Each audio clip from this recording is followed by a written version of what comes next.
Ground पर काम करने वाले लोग हैं, असली नेता तो वो होते हैं। उनसे रूबरू हो जाए और उनके मन में क्या है वो भी सुने और हमारे कांग्रेस हाईकमांड का आदेश क्या है वो भी आपको बताए। और इस सारे 8-9 महीने के प्रोग्राम में तकरीबन 50% से ज्यादा बंगाल में हम लोग घूमे, शुभांकर जी समेत बाकी लोग सब। और इतने जिलों में घूमने के बाद में आज तक अगर मैं अपनी जजमेंट दूं तो सबसे बेहतरीन और सबसे हेल्दी प्रोग्राम आज आपका कृष्ण नगर का प्रोग्राम।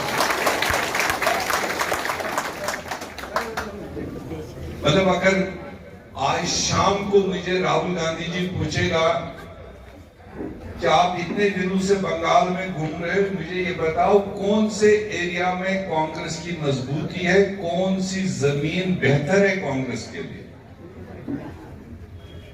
तो मैं बिस्मिल्लाह से शुरू नहीं करूंगा जहां मैंने शुरू किया, बल्कि अगर आज का दिन अल्हम्दुलिल्लाह का है तो मैं अल्हम्दुलिल्लाह वाली जगह का नाम दूंगा, वो कृष्णा नगर और आपका। और इस बात के लिए मैं यहां के कांग्रेस के टीम को दिल से बधाई देना चाहता हूं कि उन्होंने जबरदस्त ऑर्गेनाइज करके ये इतना अच्छा सम्मेलन यहां पर सारे विंग्स ने मिलकर जो बनाया है। यही हमारे लीडर राहुल गांधी जी का फरमान। अगर हमने लोगों की सेवा करनी है, अगर हमने लोगों की चीजों को आगे बढ़ाना है, तो उसके लिए हमारे नेताओं को लोगों के बीच में, लोगों के साथ इन्वॉल्व होना पड़ेगा। और जिसका मिसाल मैं यहां आज देख रहा हूं, चाहे ये शुरुआत हो, बहुत दिनों से ये एरिया बंजर रहा है। बंजर समझते हो, जिसका कोई फसल नहीं बनता, क्योंकि जब आपको कैंडिडेट ही नहीं मिला, जब पार्टी ने अपना प्रोग्राम ही यहां नहीं दिया, पार्टी के लीडरान वर्करों के बीच में आए नहीं, तो जब बेफसल जमीन हो जाती है उसको बंजर कहते हैं, बेकारा कहते हैं। मगर ये बंजर होने के बावजूद जो शुभांकर सरकार जी ने जो खुद ग्राउंड से उठ के, ये कोई बड़े लाला लखपति के घर से नहीं आया, ये खुद पैराशूट से नहीं भेजे गए। इनका 30-40 साल का जो जीवन है वो गली कोचे से शुरू हुआ है, कॉलेज लाइफ से शुरू हुआ है, स्टूडेंट लाइफ से शुरू हुआ है, यूथ कांग्रेस में काम किया है, पेरेंट कांग्रेस में काम किया है। और इसीलिए हमारे लीडरशिप सोनिया गांधी, राहुल गांधी जी, खड़गे जी ने इनको जिम्मेदारी दी है कि आप खुद वर्कर रहे हो, तुम दूसरे वर्करों की इज्जत समझ सकते हो।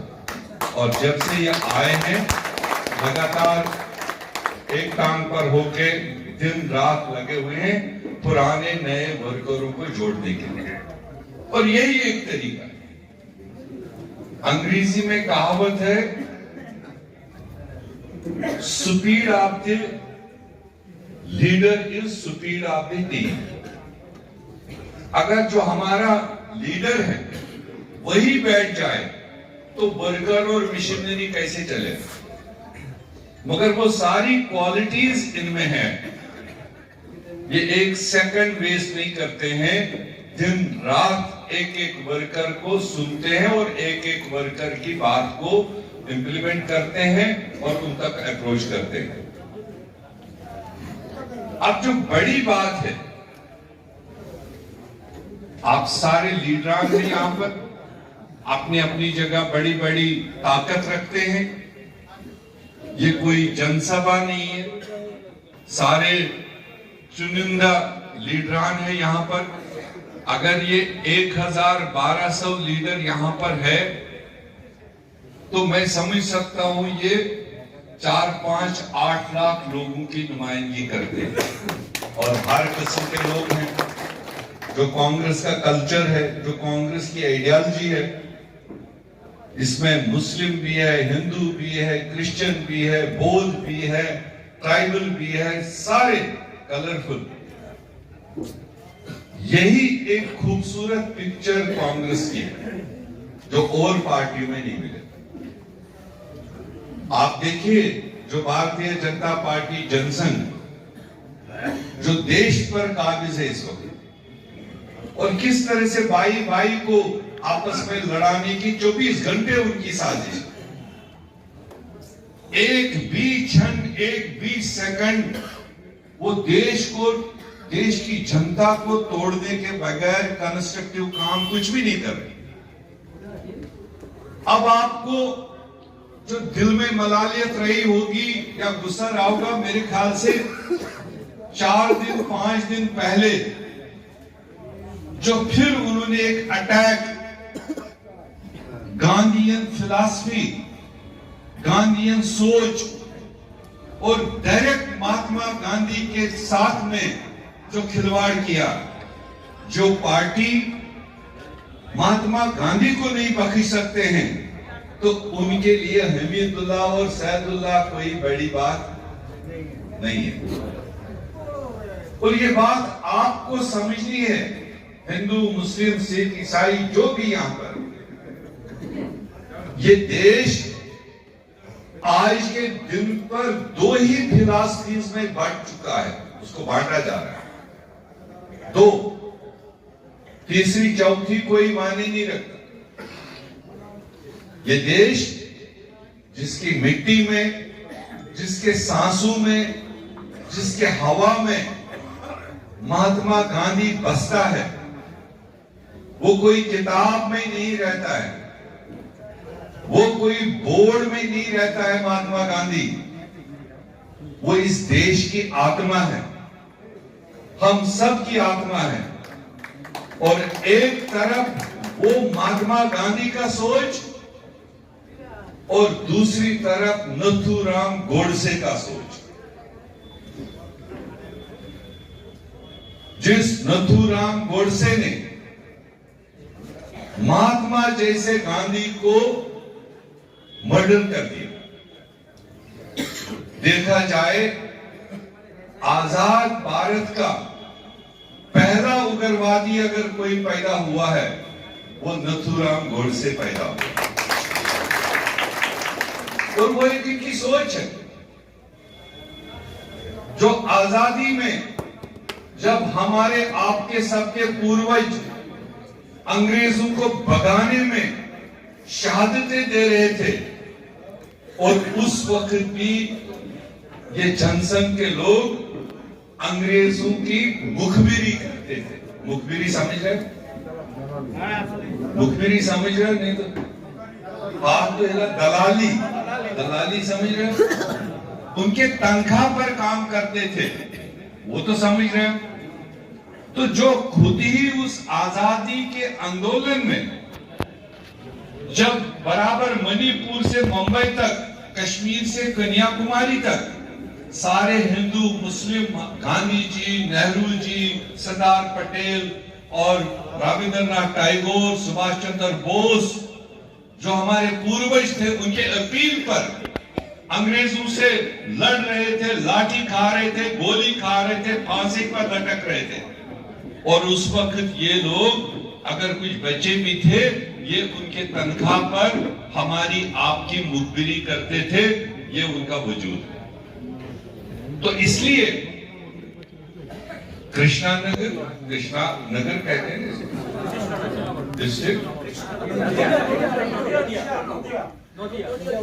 डिस्ट्रिक्ट नोदिया।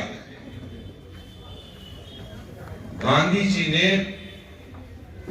पोस्ट आजादी, जब चारों तरफ हंगामे हुए, एक दूसरे पर मारकाट हुआ, यही आरएसएस वालों की कहानी, तो उन्होंने तब कहा था कि अगर मुझे देश में कहीं रोशनी की किरण नजर आ रही, भाईचारे का अगर कोई सबूत मिल रहा है, तो उस वक्त उन्होंने कहा कि वो मुझे कश्मीर में दिख रहा है, क्योंकि वहां कोई हिंदू मुस्लिम फसाद नहीं हुआ था, मारकाट नहीं हुआ था, पीस था। तो उसी तरह से मैं आज के दिन पर कह सकता हूं कि अगर मुझे कांग्रेस की किरण इस वेस्ट बंगाल में मॉडल के तौर पर कहीं दिखाई दिया इन 6-7 महीनों के दरमियान, वो मैं यकीन के साथ कह सकता हूं नदिया जिले में और कृष्णा नगर के इस सरजमीन में। अब आपकी जिम्मेदारी बनती है, प्रदेश अध्यक्ष जी ने कुछ आपको इशारे किए, वो वही कह सकते हैं स्टेट का प्रेसिडेंट। उनको जो वर्कर्स अपना फीडबैक दे रहे हैं, मैं भी जब कल शाम को रात 12 बजे यहाँ पहुंचे, 12 बजे सुबह तक जितने मिले, मैंने उनको प्राइवेटली पूछा कि क्या है आपका नदिया का हाल और क्या जमीन है, हमको क्या करना चाहिए पार्टी को आने वाले दिनों में। तो जितने लोग मिले उनका यही कहना था कि जितना कांग्रेस अपने आप पर खड़ा हो जाएगा, इंडिपेंडेंट खड़ा हो जाएगा, उतना ही ज्यादा हमारी जनता, हमारे वर्कर उसको सपोर्ट करेंगे। अगर मैं आपकी ये बात मान लूं कि हमें किसी के साथ जोट नहीं करना चाहिए, लेफ्ट के साथ जब जाते हैं तो उनके कार्डर जरूर दिखते हैं झंडा लेकर, और जो उनका वोटर है या तो वो भाजपा में जाता है या वो टीएमसी में जाता है, हमको वापस सपोर्ट करता नहीं। कांग्रेस कार्डर लीडरशिप के कहने पर जो उसको दिया जाता है उसको वो दिल से सपोर्ट करता है, मगर रिटर्न में हमको वो चीज नहीं मिलता। ये मेरे वर्करों ने बताया यहाँ पर। तो ऐसे में अगर आपकी राय होगी, हम आजादाना लड़ेंगे, अपने आप लड़ेंगे, 294 सीटों पर लड़ेंगे, तो जिम्मेदारी आपके ऊपर बनती है। फिर उस फैसले का आप इज्जत रखें, उसकी कदर रखें और अपने एरिया से बेहतर रिजल्ट दे पाए। क्या आप उसके लिए तैयार हैं? ये नीचे 8 लोगों ने सिर हिलाया, बाकी लोग। आप चाहते हो कि कांग्रेस पार्टी अपने पैरों पर खड़ा हो? अभी भी चाचा ने हाथ नहीं खड़ा। अभी यहाँ बोलोगे फिर बाहर जाकर फिर वही होगा, वो ठीक नहीं। एक मुझ बोलो तो 2 हाथ। मैं जब पूछूंगा, ये गवाह रहेगा ना, ये हिस्ट्री रहेगी आज का ये सम्मेलन।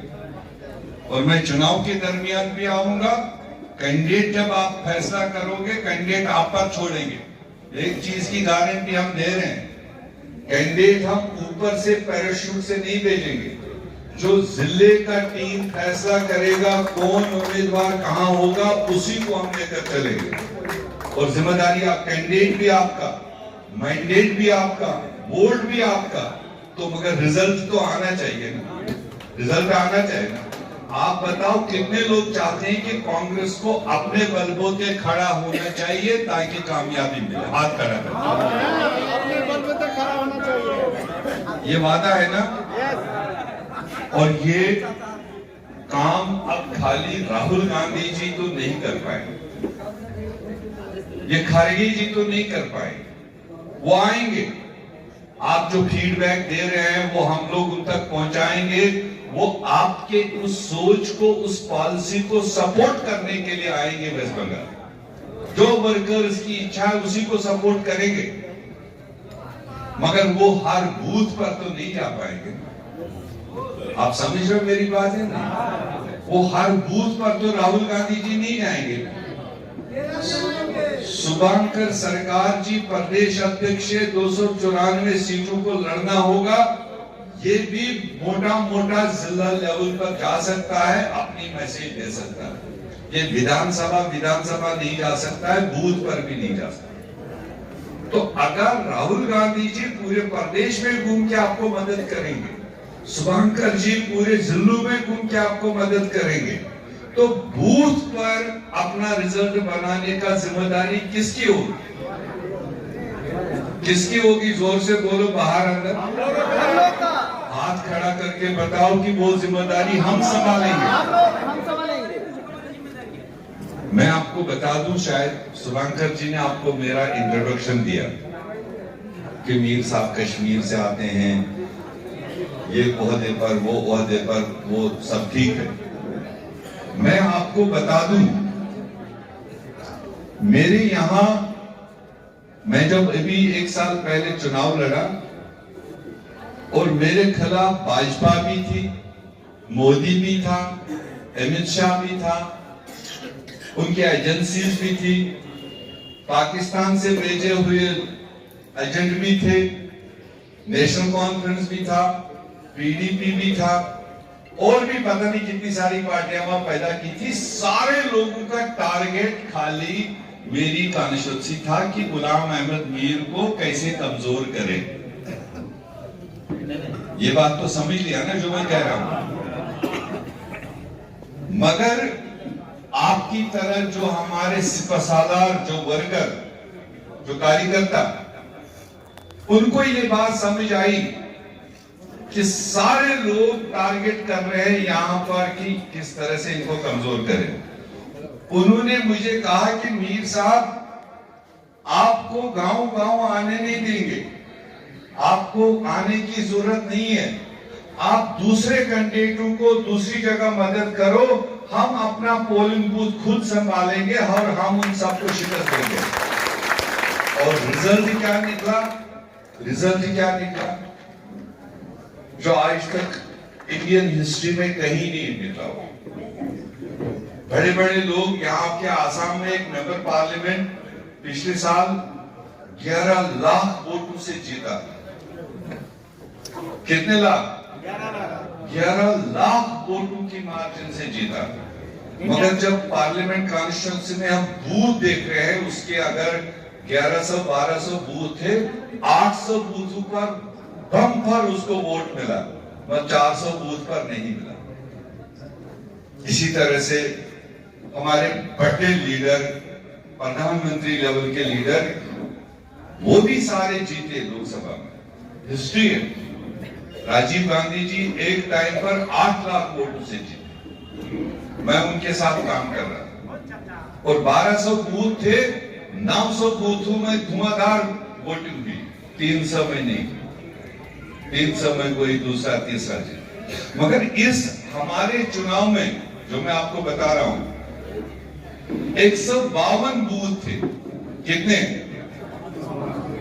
आप तो बोलिए, इसका मतलब आपको समझ नहीं आ रही है। जबान से बोलो, कितने थे? आप उसको बंगला में क्या कहते हैं? 152 तो अंग्रेजी में हो गया।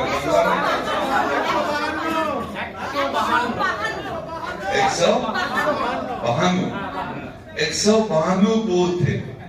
कितने? 152 बूथ। सिर्फ 2 बूथ में 10-10 वोट कम मिले अपोजिट कैंडिडेट से, बाकी 150 बूथों में धुआंधार वोटिंग करके पूरे इलाके में और 35,000 वोटों से लीड दिया। छोटी कॉन्स्टिट्यूंसी 35,000 बहुत होता।